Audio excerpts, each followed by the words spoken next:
Salutations à tous les amis de la masse et bienvenue dans cette deuxième vidéo de Fitness Mythbuster. Dans le sujet de cette vidéo aujourd'hui, nous allons parler des morphotypes et notamment des endomorphes, ectomorphes et encore mésomorphes. Si vous êtes déjà allé dans une salle de musculation, vous avez certainement déjà entendu parler de ces termes et moi-même, avant, je les utilisais.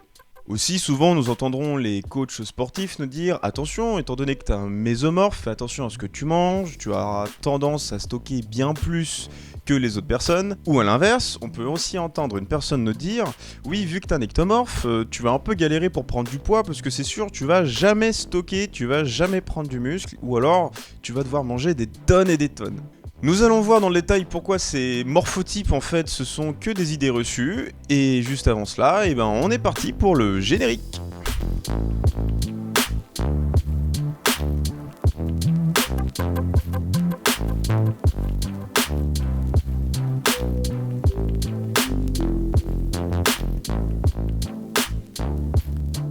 Alors, même si vous ne savez pas ce que c'est et que ce mythe ne vous intéresse pas, ça peut être très important de connaître la suite car ça pourrait vous aider dans votre prise de masse, dans votre perte de poids ou même dans une idée de performance. En effet, même si ces morphotypes ne sont pas intéressantes car fausses, vous allez un peu mieux comprendre qu'est-ce que c'est vraiment qu'un véritable morphotype. Alors déjà, qu'est-ce que c'est un endomorphe? Alors selon l'idée commune, un endomorphe c'est quelqu'un qui a un petit peu de gras, qui a des épaules larges et qui a une facilité pour prendre du poids mais aussi pour être forte. Un mésomorphe, c'est un peu le morphotype Apollon, c'est-à-dire c'est une personne qui va avoir des épaules bien rondes, une taille bien fine, une personne qui aurait finalement des abdos assez visibles et une musculature musclée. Et enfin, un ectomorphe, ça serait plutôt une personne qui serait longiligne avec des membres assez grands mais avec une difficulté pour prendre du poids, elle serait très souvent assez maigre. Alors, d'où vient cette idée? Tout d'abord, un peu d'histoire. Nous allons voir sur Wikipédia. Il se trouve que ce que nous avons vu, ce sont des somatypes. Les somatypes ont été une tentative de relier la personnalité des personnes à des types de morphologie, à des morphotypes. Ça a été théorisé par William Sheldon dans les années 1940. Et cette pseudo-médecine, théorisée par William Sheldon dans les années 1940, cette pseudo-médecine, elle est aujourd'hui critiquée par les psychologues, mais pas dans le monde du fitness. Pourquoi ? Donc je vous laisse imaginer que classifier l'ensemble de la population humaine en seulement 3 morphotypes, c'est très compliqué. Et que si quelqu'un vous dit que vous êtes un mésomorphe, je pense que cette personne est tout simplement tombée dans le piège des rumeurs qu'il y a autour du fitness. Alors oui, c'est vrai qu'en effet, il y a des métabolismes qui vont consommer plus, d'autres moins. Souvent, selon des problèmes de taille, par exemple, plus nous sommes grands, plus nous avons un potentiel de consommation calorique journalière plus grande. Aussi, plus nous sommes musclés, plus nous allons consommer de calories quand nous allons faire un effort. Et cela, ça se comprend, car plus nous sommes grands, plus nous avons un potentiel musculaire qui est élevé. Et plus nous avons de muscles, plus cette consommation est grande. Tout ça est logique dans un système où finalement, tout est consommation calorique par l'action. Si le terme métabolisme est quelque chose d'assez abstrait, essayez de vous dire que finalement le métabolisme c'est la capacité de notre corps à réunir tout ce qu'il a pour créer une action, créer un mouvement. En fait, le métabolisme c'est seulement une sorte de façon d'utiliser et d'amasser beaucoup d'énergie pour en créer.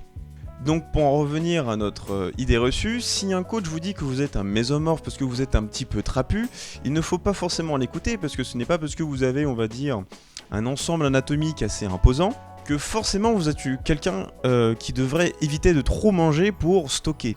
Effectivement, vous pouvez être quelqu'un de très trapu, mais vous pouvez avoir un métabolisme qui est très lent, c'est-à-dire un métabolisme qui va très peu stocker. A l'inverse, vous pouvez aussi être quelqu'un d'assez trapu, mais avoir un métabolisme rapide, donc finalement, vous allez brûler très vite votre énergie, donc vous aurez plutôt tendance à devoir manger plus pour prendre du muscle si votre but c'est prendre du muscle.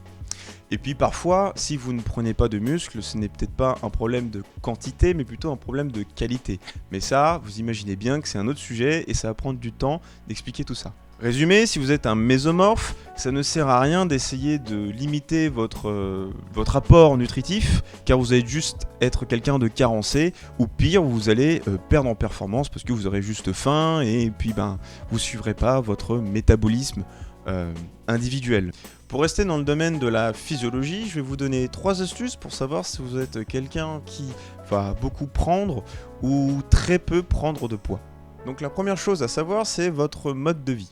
Effectivement, si vous êtes quelqu'un qui travaille dans un bureau ou quelqu'un qui travaille dans un chantier, vous n'allez pas consommer le même taux de calories en une journée, donc déjà, sachez-le. Deuxième chose, il faut connaître son corps. Et par connaître son corps, c'est qu'il faut savoir s'observer. Comme je l'ai dit, plus vous êtes grand ou petit, plus vous allez consommer ou non de calories. Aussi, il y a votre sexe, votre masse musculaire. Il va avoir aussi la consommation basale de votre corps, c'est-à-dire la consommation de calories que vous aurez au repos. Et généralement, ça, c'est par le phénomène de la thermorégulation.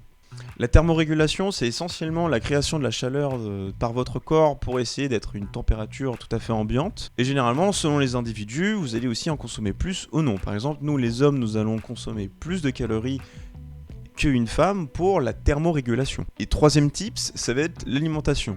Vous vous doutez bien, si vous mangez trop et mal, vous allez prendre du poids. Mais c'est tellement compliqué l'univers de l'alimentation que ça mériterait encore une vidéo à part. Mais sachez juste que plus vous mangez beaucoup et mal, et plus vous allez prendre du poids, forcément.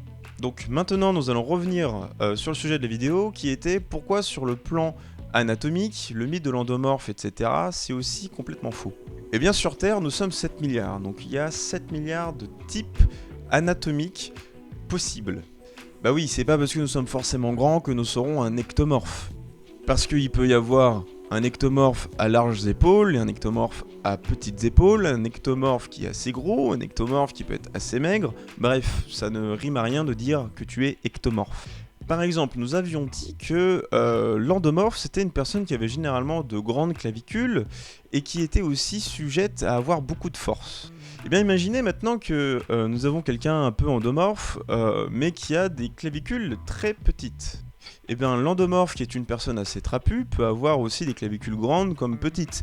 Et le simple fait d'avoir de plus petites clavicules peut avoir d'énormes conséquences dans la performance sportive.